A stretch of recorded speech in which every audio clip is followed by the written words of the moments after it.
The maps disappeared first, not gradually, not through natural deterioration, but systematically, deliberately, as if someone had decided that certain geographical knowledge was too dangerous to preserve. Start with something simple. Pull up a world atlas from 1770. Now compare it to one from 1820. 50 years, a single human lifetime. But the world depicted has been completely redrawn. Not updated. Redrawn, borders have shifted. Yes, but that is normal. What is not normal is the complete disappearance of entire territories. The erasing of names that had appeared on maps for centuries. The replacement of detailed regions with blank spaces labeled unexplored or unknown. The most obvious casualty is Tartaria. On maps from the 1600s and 1700s, it dominates the interior of Asia. Not a small region, not a vague designation. A massive territory stretching from the Caspian Sea to the Pacific Ocean, from Siberia to the frontiers of Persia and China. French cartographers labeled it. Dutch mapmakers confirmed it. British explorers referenced it. Russian charts acknowledged it. Then it vanishes. By 1850, the name has been systematically removed from virtually every map published in Europe and America, replaced with what? Russian Empire in the West, Qing Dynasty in the East. Generic terms like Central Asia, or simply left blank. No explanation, no transition documentation, no historical commentary addressing why a territory that had been mapped for centuries suddenly ceased to exist. The standard explanation claims Tartaria was never a real political entity, just a catch. All term Europeans used for the vast unknown interior of Asia. But that explanation collapses when examining the maps themselves. These weren't vague sketch maps. These were detailed cartographic documents produced by the most sophisticated map makers of the age. They showed cities, they marked trade routes, they indicated borders with the precision cartographers used everywhere else. If Tartaria was just a placeholder for unknown territory, why did map makers draw it with such specificity? Why did they show internal divisions, regional capitals, major waterways? Why did they update these maps across multiple editions, refining the details rather than admitting ignorance? The answer appears to be simpler than the official explanation wants to admit. Tartaria was mapped with precision because it existed with precision, and then it was erased, not because new information revealed it never existed, but because someone decided it could no longer be acknowledged. The pattern of destruction is too consistent to be accidental. Between 1780 and 1850, libraries across Europe experienced a remarkable series of fires, not random fires, targeted fires that destroyed cartographic collections with suspicious frequency. The Royal Library in France, 1794. Major map collections lost. The Library of Congress, 1814. Cartographic archives destroyed. Multiple German state libraries throughout the 1820s and 1830s. Fire after fire, always affecting the map rooms. Always during periods of political transition.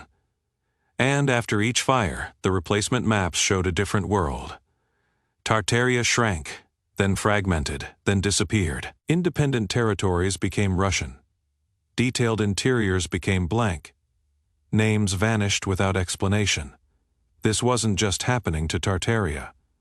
Across the pre-1800 maps, other anomalies appear and then disappear with the same suspicious timing. Look at North America on maps from the 1700s. The interior is mapped with far more detail than official history suggests should be possible. Rivers are traced with accuracy. Mountain ranges are positioned correctly. Regional divisions are marked. But according to conventional history, these areas weren't explored by Europeans until decades later. So who mapped them? And why do later maps show less detail? Not more. The official explanation blames speculation, claims early cartographers filled in blanks with guesswork that later explorers corrected. But the evidence suggests the opposite. The early maps were often more accurate. The later maps removed information rather than adding it. Consider the famous Pre-1800 map from 1513. It shows the coastline of Antarctica with remarkable accuracy, despite being created centuries before Antarctica's official discovery. Modern analysis confirms the coastline details match what lies beneath the ice. How? The standard answer claims Piri-Reis copied from even older maps that have since been lost. But that answer raises a more disturbing question. If accurate maps of Antarctica existed in the ancient world, what else did those maps show, and where did they all go? The systematic removal of pre-1800 cartographic knowledge wasn't limited to Tartaria or unexplored continents. Even maps of well-known regions show suspicious alterations. European city maps from before 1800 frequently depict architectural features and urban layouts that don't match the official construction timelines. Buildings appear on maps decades before they were supposedly built. City plans show grid systems attributed to 19th century urban renewal, but the grids are already there in 1750 maps. These discrepancies should have generated investigation, academic inquiry, attempts to reconcile the cartographic evidence with the historical narrative. Instead, the maps were quietly removed from circulation. Modern reprints often exclude the problematic details. Digital archives crop images or lower resolution, just enough to make the contradictions less visible. The destruction wasn't always through fire.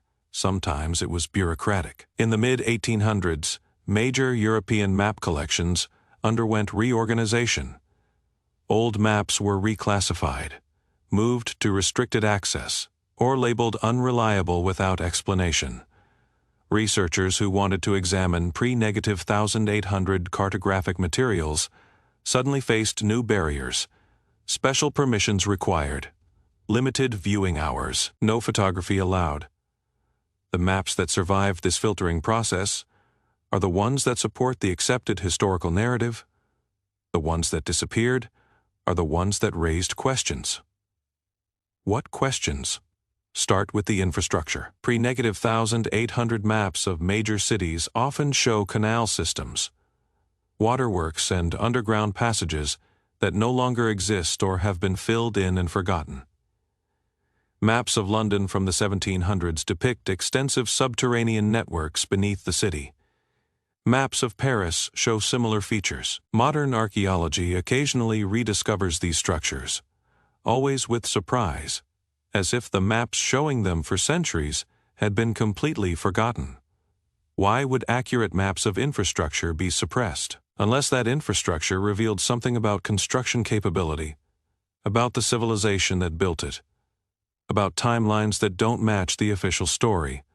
The same pattern appears in maps showing technological features. Pre-1800 maritime charts occasionally mark structures in the ocean, artificial formations, geometric patterns visible from aerial perspective.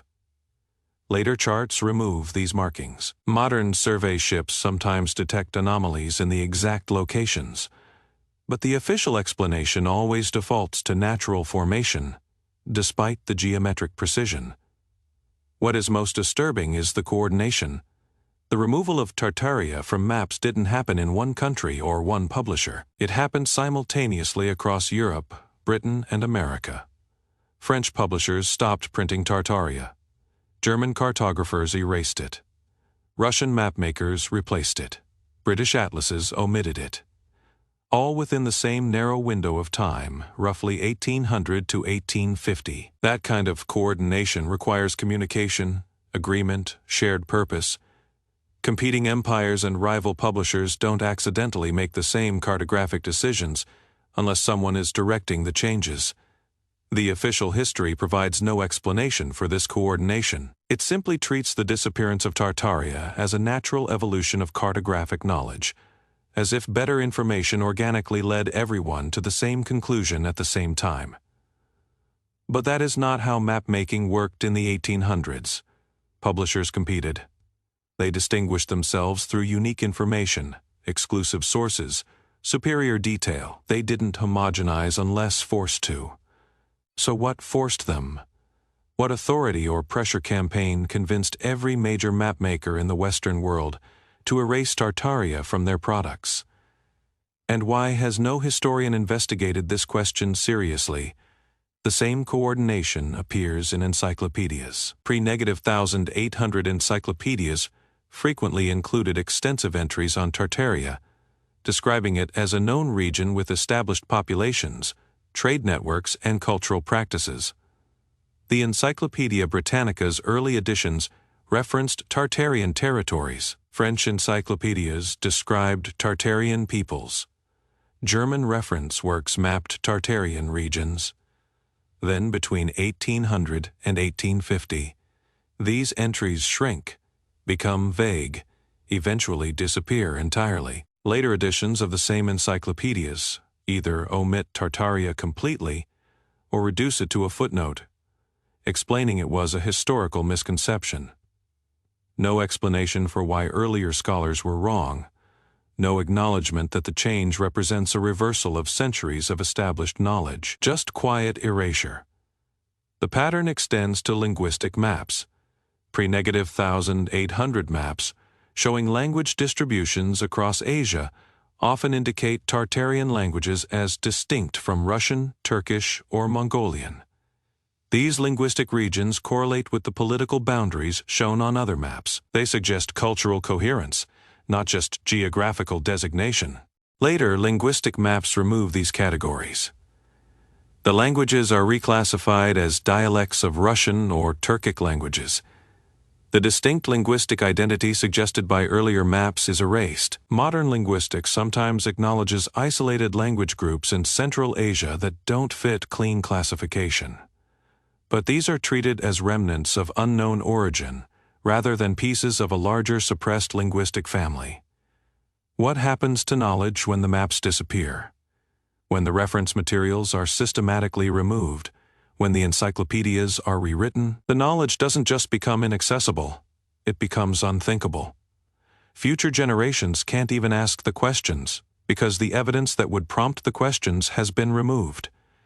This is how civilizations are erased from collective memory, not through dramatic conquest documented in history books, but through quiet bureaucratic decisions about what maps to preserve, what encyclopedias to reprint, what cartographic knowledge deserves continued circulation.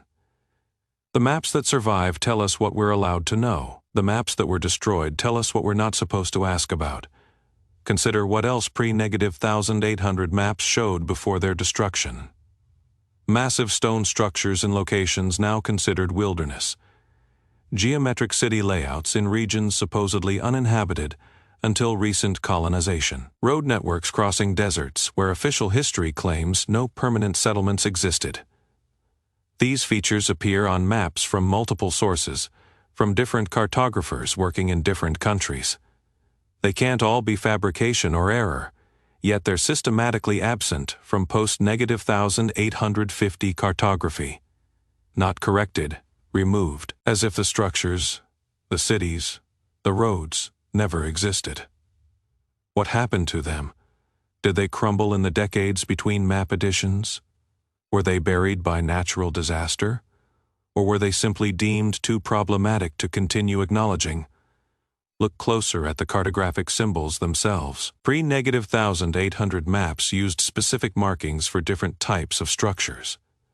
Solid squares indicated permanent stone buildings. Hollow squares meant temporary structures. Specialized symbols marked what cartographers called stations or nodes, often positioned along geometric lines connecting distant cities. These geometric alignments appear on maps from multiple sources. Lines connecting Tartarian cities to European capitals to Asian trade centers, all following precise angular relationships. Later maps remove not just the cities, but the symbols, the lines, the suggestion of organized infrastructure spanning continents. Why remove geometric precision from maps? Unless that precision revealed intentional design, continental scale planning, technological capability that wasn't supposed to exist in the 1700s. The mudflood hypothesis offers one possible explanation. If a catastrophic burial event occurred in the late 1700s or early 1800s, it would explain why maps from before the event show structures and settlements that later maps omit. Not because the early maps were wrong, but because the physical evidence was literally buried, and the maps were updated to reflect the new ground-level reality without explaining what happened to the old one. This would also explain the infrastructure mystery. Why do pre-1800 maps show canal systems and waterworks that no longer function? Because they were designed for a different ground level, a street level that is now buried beneath meters of sediment. The maps preserved the old reality. The cartographers who came after the event mapped the new one, and the transition between them was never documented because acknowledging it would require explaining the catastrophe. The timing aligns too precisely to ignore. Tartaria disappears from maps at exactly the period when global atmospheric phenomena peak. When the mudflood evidence suggests catastrophic change, when architectural inheritance begins in earnest.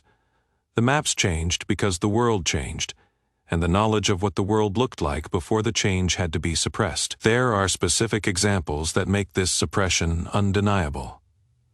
The D'Anville maps of 1737 showed Tartaria divided into distinct regions: independent Tartary, Chinese Tartary, Muscovite Tartary. Each region marked with cities, rivers, mountain ranges. The details suggested direct knowledge, not speculation. These maps were considered authoritative for decades, reproduced by other cartographers, referenced in geographic texts. By 1850, D'Anville's maps were no longer reprinted. The few surviving copies were relegated to rare book collections, inaccessible to general researchers. Modern historical atlases rarely mention them. When they do, they're dismissed as products of incomplete knowledge, despite being produced by one of the most respected cartographers of the 18th century. The Mitchell maps of 1755 showed similar detail. So did the Homan Ayres atlases. So did dozens of Dutch, French, and German cartographic works from the period. All showed Tartaria. All provided detail. All disappeared from mainstream circulation within the same narrow time frame. And then there is the Smithsonian's role. In the late 1800s, the institution acquired massive map collections from libraries, estates, and government archives. Thousands of pre-negative 1800 maps entered their possession. The official purpose was preservation, creating a comprehensive cartographic archive for scholarly research. But something strange happened. Many of these maps never appeared in public catalogs. Researchers requesting access to pre-negative 1800 Asian maps were told collections were incomplete, under reorganization, or simply unavailable. The maps entered the Smithsonian. They never came out. The same institution that claimed to lose hundreds of giant skeleton specimens also managed to misplace or restrict access to the very maps that would document Tartaria's existence. Not incompetence, pattern. The systematic removal of physical evidence that challenges official narratives. Why suppress it? Because the pre-catastrophe maps showed a level of civilization, infrastructure, and organization that contradicts the narrative of gradual progress. They showed a world more connected, more developed, more sophisticated than we're told existed in the 1700s. They showed Tartaria as real, extensive, and organized. They showed technology and engineering that supposedly didn't exist yet. The destroyed maps were evidence of an inherited world, not a built one. Evidence that the grand structures appearing in the 1800s weren't new construction but salvaged infrastructure from whatever came before. Evidence that the empires claiming credit for building these structures were actually just reattributing them, renaming them, creating foundation myths to justify their inheritance. And if that is true, if the maps revealed an inheritance rather than achievement, then their destruction becomes necessary, not for historical accuracy, but for political legitimacy. The empires claiming to have built the modern world couldn't allow evidence that they'd merely inherited it. The systematic burning of libraries, the reorganization of map collections, the rewriting of encyclopedias, all of it served the same purpose: to eliminate documentary evidence of the world before the reset, to prevent future generations from asking what happened, who built the structures we inhabit, what knowledge was lost in the transition. And it worked. For nearly 2 centuries, the questions weren't asked. The official timeline was accepted. The maps were forgotten. Tartaria became a fringe theory. The mudflood became speculation. The inheritance model became conspiracy. But the evidence survives, in fragments, in overlooked archives, in maps that escaped the fires and the purges, in the patterns that become visible once someone starts looking, in the questions that resurface despite generations of suppression. What did pre-1800 maps show? They showed a different world. A world we're not supposed to remember. A world that someone decided we couldn't be allowed to see. The maps are gone, but the questions remain. And questions once asked are harder to destroy than paper.